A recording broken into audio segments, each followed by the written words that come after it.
Welcome. Today is Monday, October the 15th. It's now time for the weekly San Jose State football press conference. A few items. This Saturday, San Jose State is back on the road, traveling to San Antonio to face UTSA in a Western Athletic Conference contest. Game time is 1 p.m. Central Daylight Time, 11 a.m. Pacific.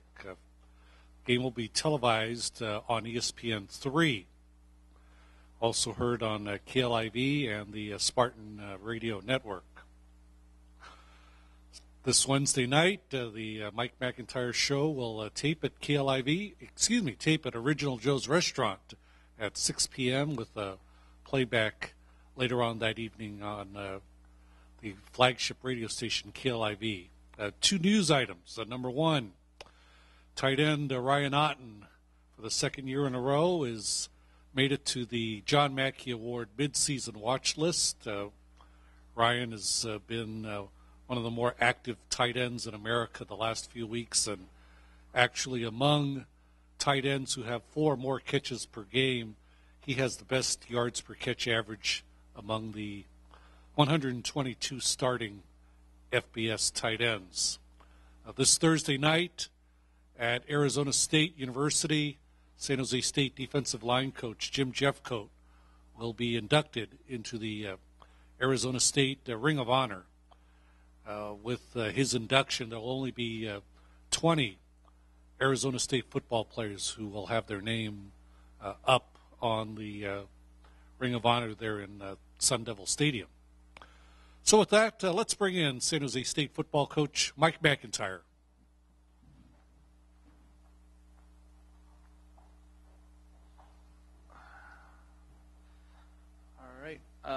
Talk a little bit about Saturday. We got beat pretty good, and looking at it on film, we need to do a better job of coaching the young men. Utah State did a great job in the game. We've got to do a better job of protecting our quarterback. But I was very, very impressed with how David stood in there and kept battling and kept playing.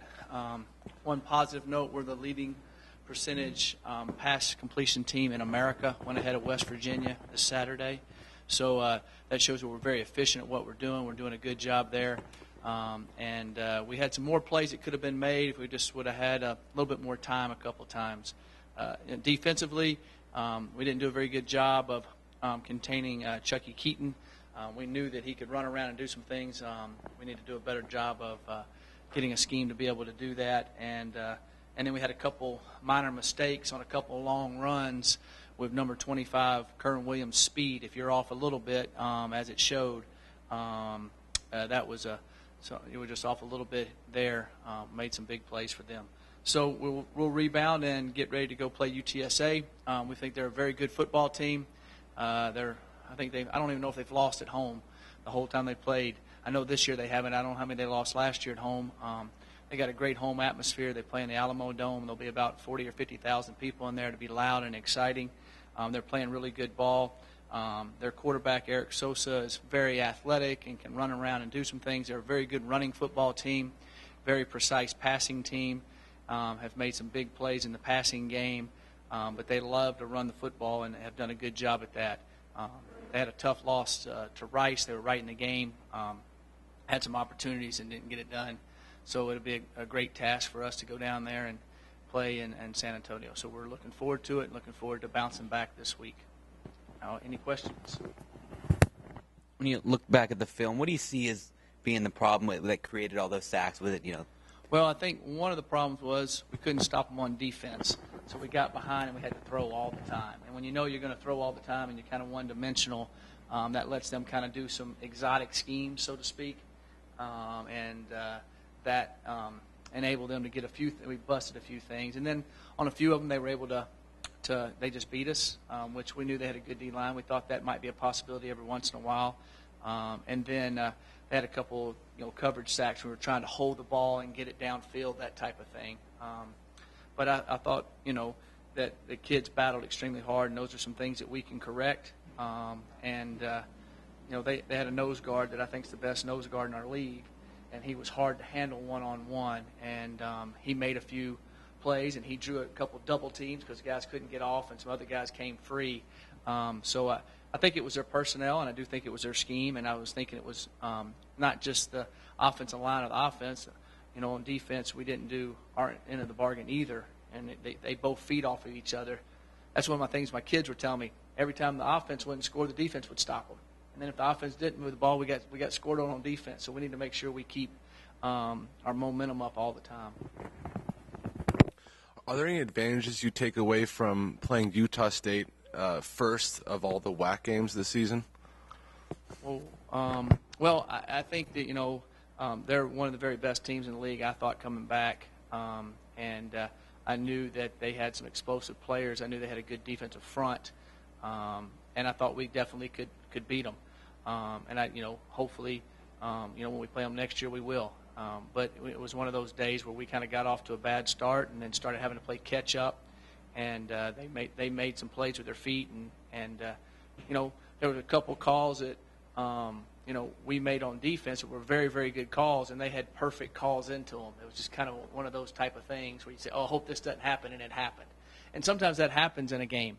Sometimes you'll call some things, and the other team doesn't call a play that might hurt it, and you get them on a play that you're looking for type situation. I think that kind of happened a couple more times Saturday than usual, and then it makes it look bad. I feel like we can bounce back from it and keep going. And they do a lot of different things on offense, and the quarterback's very athletic, and he was more accurate Saturday than he had been. And so I think that helped them move the ball better. Last two games, two very contrasting defensive performances. Is that as simple as the difference in who you played, or is it more in how your defense played? I think it's a combination. I think it's they had some kids that made some plays. We played well against Navy, and then we felt like we would play well Saturday. There was in the first half, if you go back, there's about 4 third downs and 1 fourth down where we're right there. We got to play a little tighter coverage or make the play or contain the quarterback, and they're out. And they don't have 28 points. They got 7 points. It's that simple. It goes down to 4 or 5 plays. Now, they made the 4 or 5 plays, and we didn't. So that's where we've got to improve. And we've been doing very good on third downs. And they were better than us on third downs this week. And that's something that we have to improve on because that'll happen every Saturday. And we've got to be on our P's and Q's on third downs. Hey, Coach. Today's Twitter question of the day, sponsored by Rubio's, comes from Danica Ziemer. And she says, UTSA is undefeated at home and asks, are you concerned that the location will be a big factor in this Saturday's game? I'm not concerned about San Antonio. The dome will be a little different for us because it will be loud in there. So we've been practicing, a silent snap count, some different things like that. And I think our kids will enjoy playing in the dome, and we'll go over there. When we get in Friday, we'll go over and go around the dome and see it and get used to all that. And, so I think that the dome and then UTSA's quarterback being able to run around, their defense is playing really well. They've got some weapons, so I'm more concerned about the dome and the players on the field. Back to the sacks on Saturday. Now you looked at the film. Were there any plays, any sacks where you thought David probably should have got rid of the ball quicker? And if so, how are you planning on communicating that to him? No, I don't really think there was any that David really could have got rid of quicker because in the situation we were in, we needed to make plays and score. And a couple of those sacks that kind of happened at the end, had a double move or had something set up, and it ended up coming open. And sometimes you got to hold it a little bit longer. So I think that he was, he battled so hard. I mean, he got hit a lot, and he stepped right back in there and didn't flinch. And, last night at practice, he's running around. I thought he'd be walking around like in a wounded, and he's up, going, excited about playing again, disappointed in the plays he didn't make. He doesn't point fingers at anybody but himself, and so I was excited to see that. That's a mark of a really good leader. You're playing a team that, in their first year in FBS. I know for the coaching staff that's not something that you guys are going to focus on at all, but do you have to kind of talk to your players a little bit more and kind of make sure that they're aware that this is a team that, they've played well and you can't ignore the fact that, they're in their first year at this level? Right. I think they'll see that on film. That's one of the beauties of film. They'll see they've got players that can make plays. They'll see that they got a running backs that can run that are 220 pounds and fast. They'll see they got offensive tackles that are 6'5", 290. They'll see they got DBs and linebackers. They're going to see the film, so the film doesn't lie, and they're going to realize they're good. And so I don't think they'll buy that. And then I think when we get there and there's going to be a big crowd and a nice facility to play in, I think the kids will be even more jacked up. Early on Saturday, Blake Jerk was fairly ineffective. Do you see him hurting San Antonio a little better this Saturday? I hope so. Blake on the first run, if he might have stayed inside, he said it when he came out. I said maybe if I would have stayed inside, I would have. It's all just keep running hard. He made a couple other good runs later on, and on the one pass there was some miscommunication there, but he. I think he'll make some plays this week and come back and do it.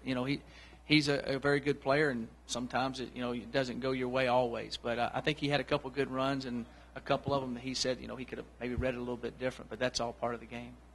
How's Damon Ogburn? Damon? Yeah. We'll know some more today. He was walking around here. I'll find out probably later this week how he's moving. I mean, UTSA being obviously a new opponent for you guys, what do you see out of them? And I mean, how difficult is it to prepare for a team that you haven't seen before and you're just trying to kind of learn about? Well, number one, their quarterback Eric Sosa is a very good runner, athletic. They run a lot of speed option, load option type stuff without the read in it. They're just running down the line of scrimmage with a pitch and a lead blocker. He's good at that. He's good at sprinting out. I think he's only been sacked one time all year. So he's very good at escaping, good at running quarterback draws. And then, they have some very good running backs. And their wide receiver, Cam Jones and Evans, are really good players, big, tall guys that can make some plays. Been impressed with them. Defensively, they've been playing really, really well. Until last week, they were extremely high, and the point totals still are.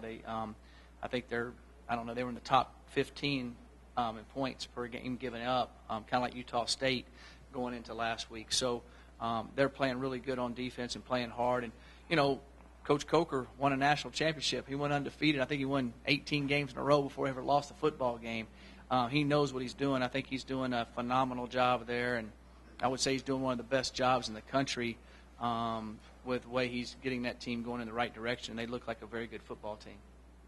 Has there been any chatter between the players about playing in such a huge stadium in front of a lot of fans, and how do you see the team responding to playing in such a I think they'll respond well. I really do. I think they're excited about it, and they know it's on television also, and they're excited about going to Texas. They've all heard about Texas football, so they'll. I think it's nothing but a win-win for us on that side of it. I really do. How do you think Coach Coker's been able to get it done? I mean, a program just in its second year doing so well. Well, I think, number one, Lynn Hickey, the AD there, built a really good program getting it ready. She has worked on it for a long time, and then she hired a guy that really knew what he was going to do and had a plan. But also, the state of Texas is known for football. And there's a lot of great high school football around the area. And when you're in as big a city as San Antonio, and they hadn't had a major college football program, they don't have a pro football team. Of course, they got the Spurs, who are excellent. But that's a kind of a mecca of football. And when they've got it, they're having big crowds. They're having a lot of people want to go there. And I think they'll just keep building and building and building as they go. So I think that's why there's a lot of players to choose from down there, a lot of guys that want to play. I know some guys on the team have obviously played in Idaho, but that's a much smaller dome. What do you think the challenge will be of playing inside of a dome with it all confined like that? Well, it won't be the wind. I know that. I think that I think the noise, that's the biggest factor on offense. And we'll work hard at that and understand what's happening on that situation. Defensively, it won't really be any different. You're out there. We play on field turf. They have field turf. All that type of thing. But offensively, a little bit of maybe the lighting in there, because it's a little different sometimes, and the sound in the place. All right. Thank you very much.